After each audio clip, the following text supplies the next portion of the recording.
Hi friends, Riflechair here. You've seen it in a bunch of my videos where I've been out on austere ranges, and it's interesting because I just out of curiosity, I typed in austere rifle range into Google, and a whole bunch of my videos came up, or even websites that are now advertising my videos. Strange. It's not YouTube, it's not Vimeo, but they're using my videos on their websites. But anyway, austere range. There's almost no information on what to take into consideration if you're going to build an austere range. And so I thought I'd maybe talk about it a little bit more. I was going to be coming out here in the garden and doing some digging because I got to get this stuff. I got a bunch of seed plants I got to stick in the garden, but I came out here and I was looking at my garden thinking, I got to pull these weeds, but actually it kind of looks like a little model of an austere rifle range, and so I'm going to use my garden to try and demonstrate the kind of things that I've got running through my head for public safety, reasons, as to why I will design an austere range a certain way, and the kind of things that I'm going to be looking for and running through my head. So I thought maybe what I would do is that before you take your AR 500 steel out to the bush and start banging away at it, is what you might want to take into consideration when you design and build your austere range. Okay, so let's switch the camera around, look at the my scale replica, and we'll just start flapping our gums. This is totally unscripted. This is off the cuff, and it's not meant to be an instructional course. It's just for the purpose of striking up a conversation about this subject. It is, and the purposes for me doing this is not just because I think it's cool, but because a lot of people aren't doing it right, and it is causing and incurring a public safety concern. One of the reasons why so many of the secondary roads around the Fraser Valley, the lower mainland of BC, is because people are just being stupid, and they're using commonly traveled roads as their rifle ranges. And you know why? It's because they don't want to pay membership dues for their local rod and gun club or local range, because they're too cheap to pay for a membership, or they don't like the drop-in fees. Secondly, they don't like having to wait for other users that are on the firing point. So to get away from that whole headache, they're going to get out to the bush, they're going to go build themselves an austere range, and they're going to start banging away. But maybe they haven't really thought through the safety aspects of public safety that you want to take into consideration before you do that. So this is just for point of discussion. It's not, again, it's not a course. It's just to get you thinking along these kinds of lines. So let's have a look at my model here. Okay, so here we go. This is your austere range. This is your firing point at your maximum distance. Way in the background there is where your target is. See, you probably can't tell the difference in color, but the orange screwdriver at the end stuck in the ground is where your target is. Okay, and all of the yellow pins in between is simply different firing points. All the way back. So each firing point is 100 yards or 100 meters, depending on where you are. So 100, 200, 300, 400, 500. So you've got potentially out to a 500 meter austere range here. Now, the longer your range is, the more safety considerations you have to take into your formula. The reason why is because you may have roads that branch off this area here. There's a road here, there's a road here, there's a road right here running down the middle. This is a tree, this is a road, comes all the way up. The remainder, there's no road to the back end of this 100 meters, but you've strung up a piece of steel plate, and you're going to bang away. See if you can't hit that steel plate. Now, with all austere ranges, you have your fire area, which is what this area is here, which is probably a clear cut. On the other side here, it's just all grown in. Maybe that's a clear cut from a few years ago, and it's really starting to regen, starting to come up, and the brush is starting to come up. Same thing on this side, but there's a relatively new clear cut right down in this area here, and so the trees are out of the way. You can actually see it. It's the reason why you've chosen this spot as your austere range. Now, in the very, very back, where your piece of steel is, you know that there's absolutely no way anybody could be in this area. And the reason why you know that is because you've conducted a wide series of recce's. You're looking for any opportunity where people may be coming into your range area. What are the possibilities of people being up that road or up that road? Now we're going to say this is at the back end of a valley. You know, there's no development anywhere outside of this area. It's a dead end. There's no road going past this area. There's absolutely no way anybody's going to be in this area because all of the roads are either totally brushed in. You've gone in. You looked for if there's any fresh tire track or footprints or anything to that kind of effect on these roads. And you've done your recce. You've gone into all of these areas and you've just essentially removed any doubt that there's anybody in the area. This is the level of extent, this is the extent that you need to go through. You have to do this due diligence to ensure that these are the kind of areas that I'm looking at when I'm looking at building an austere range.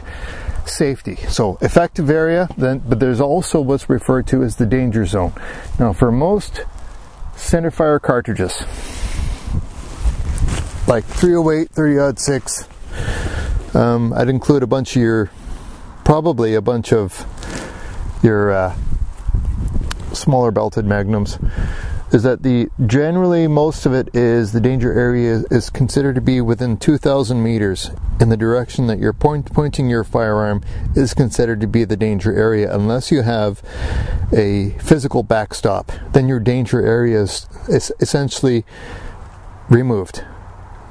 Now, a backstop would be a raised area, could be the base of a mountain or a hill, something to that effect. You want to try to put your target at the base of that obstacle, and the purpose for that is a bullet catchment area.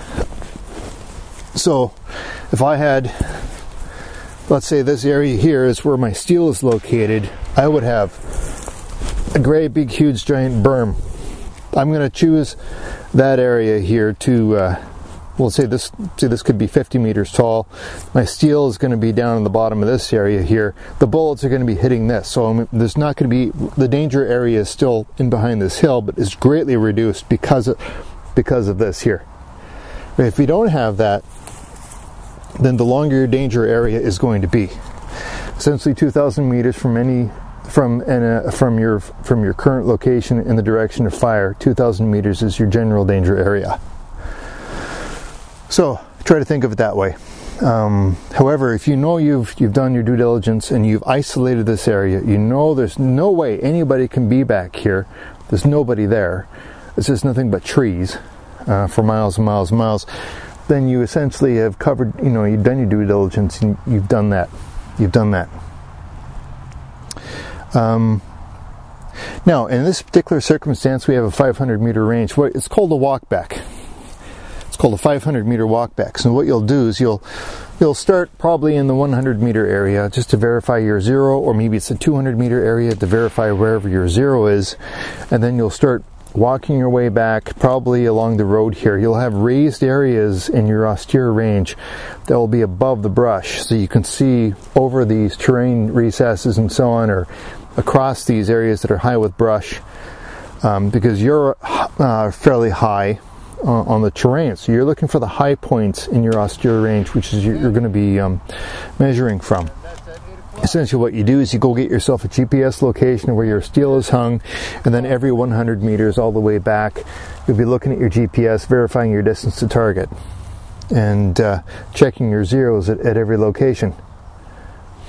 And that's one of the benefits of having an austere range out in the bush, where you've done your business and made sure that it's safe, is that you can actually do this kind of a level of a personal critique and improvement in these situations if you have the knowledge to build yourself a decent austere range. These areas here, these little side roads, if they actually do lead to certain areas, then you will not be firing past this road, right? Your firing point will not exceed past this road if you're shooting in this direction. right? Your firing point will always stay on the forward end of any of these roads if people could be driving, you know, out in the middle of nowhere, or if you don't barricade that road. However, you don't really have the right to barricade people, but what you can do is, what I do is I'll put a sawhorse up with signage saying active shooting range, active austere shooting range, do not proceed past this point. And what I may do is park a pickup truck there, so that anybody that does decide to come in behind you is not able to get past you on your austere rifle range.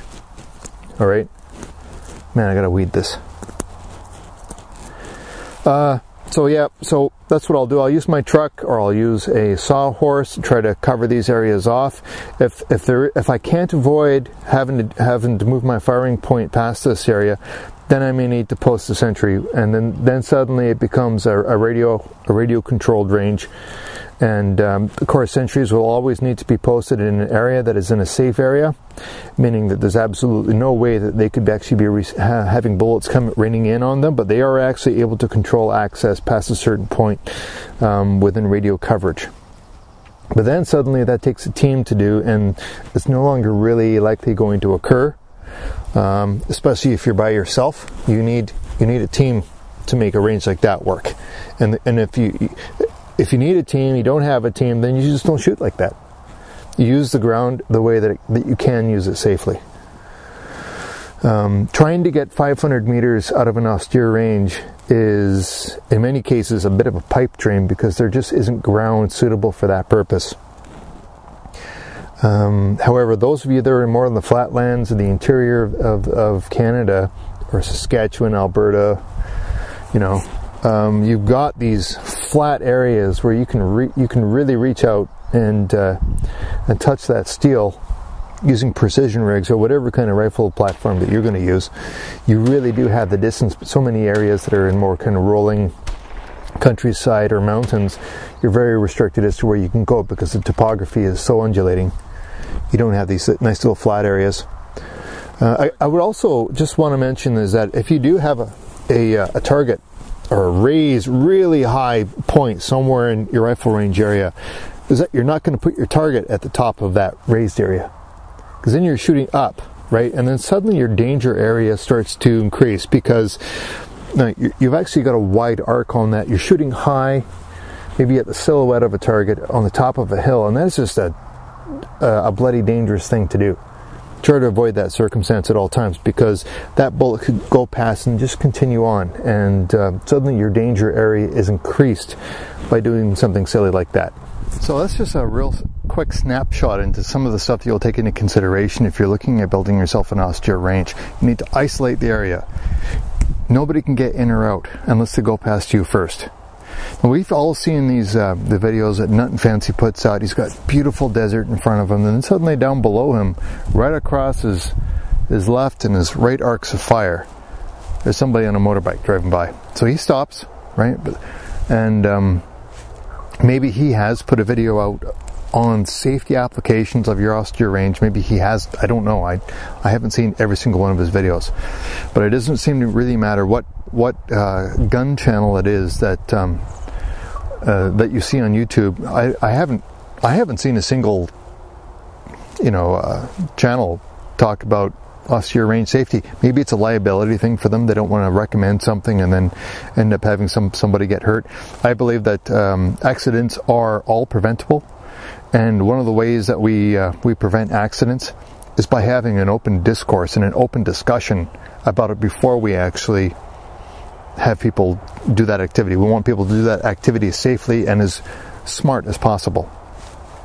I'm not saying this is an exhaustive list of things you want to take into consideration. I'm sure it's not.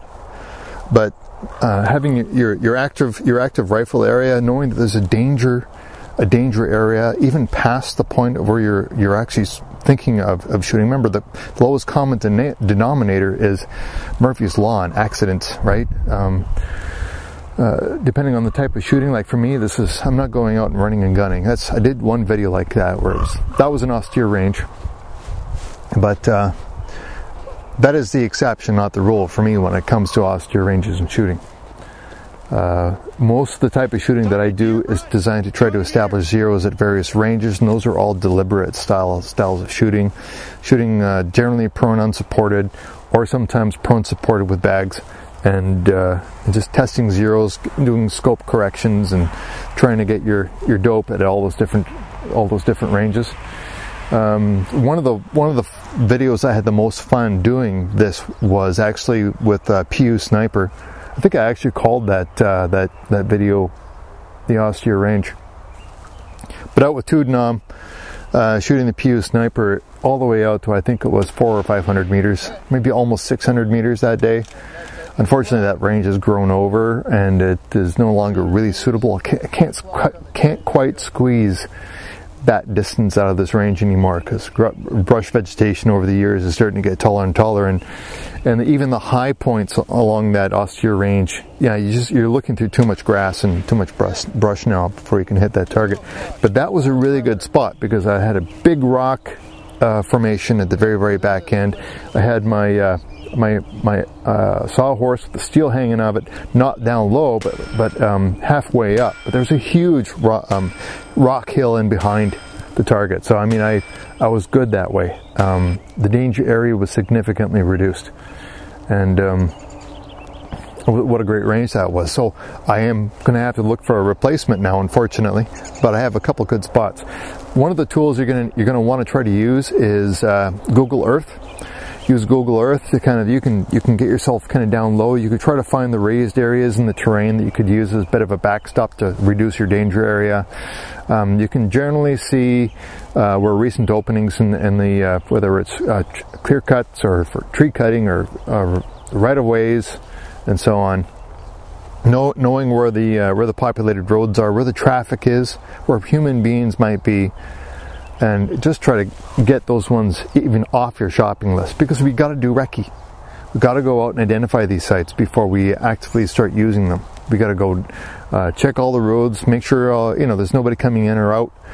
We have to do that stuff, right? Otherwise, you should not be doing this. If you can't establish that level of safety, you should not be doing this. Now, just one final real comment to make.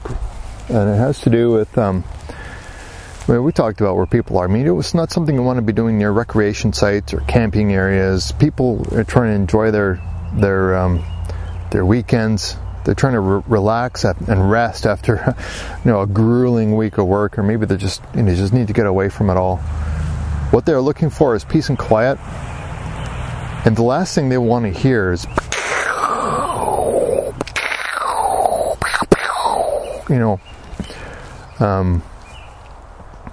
want to make sure you know where those locations are and give them a long distance in between those areas, because there are documented cases where people are actually out on the beach of a lake and suddenly they got bullets inbound because of stupid shit like this.